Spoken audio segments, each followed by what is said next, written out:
Avis vascular centre మన దేశంలోనే the best varicose vein hospital. ఒక గంటతో పోయింది. నేను ఓడిపోయిన క్యాండిడేట్లను కూడా నేను కోరుతా ఉన్నా, దయచేసి మీరు కూడా జనంలో యాక్టివ్ ఉండండి.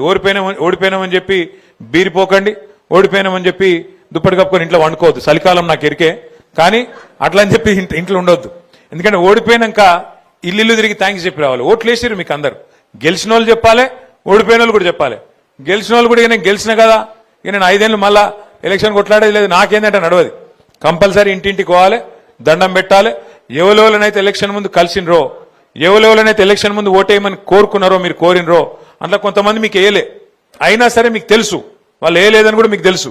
అయినా సరే పోవాలి, అయినా సరే పోయి ఒక రౌండ్ దండం పెట్టి వాళ్ళందరికీ కూడా ధన్యవాదాలు చెప్పి నేను మీకు అందుబాటులో ఉంటా, మీకు సేవ చేస్తా, ఏ అవసరం ఉన్నా నాకు చెప్పండి అని చెప్పి అటు గెలిచిన వాళ్ళు ఇటు ఓడిపోయిన వాళ్ళు మన వాళ్ళందరూ కూడా దయచేసి రాబోయే 2-3 రోజులు మరి ప్రజల్లోనే ఉండాలని చెప్పి మనస్ఫూర్తిగా నేను కోరుతున్నా.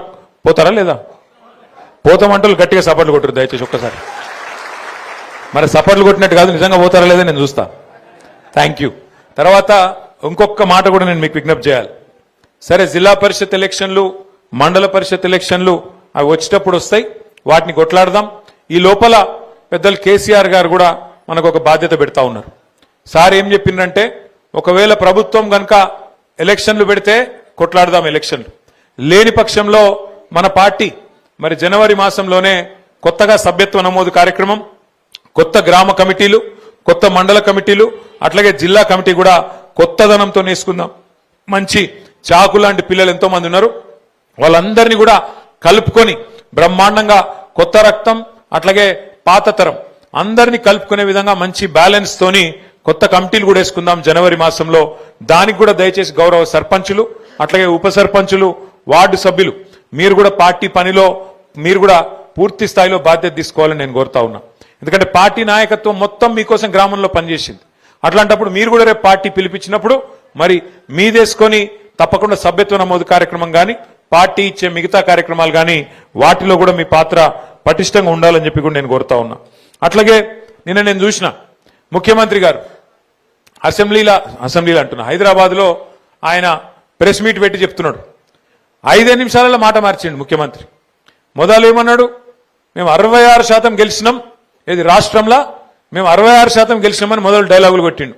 ఇది మా ప్రభుత్వానికి ప్రజలిచ్చిన ఆశీర్వాదం అని మొదలు డైలాగ్ కొట్టిండు. అతనికి 5 నిమిషాలకే మాట మార్చిండు.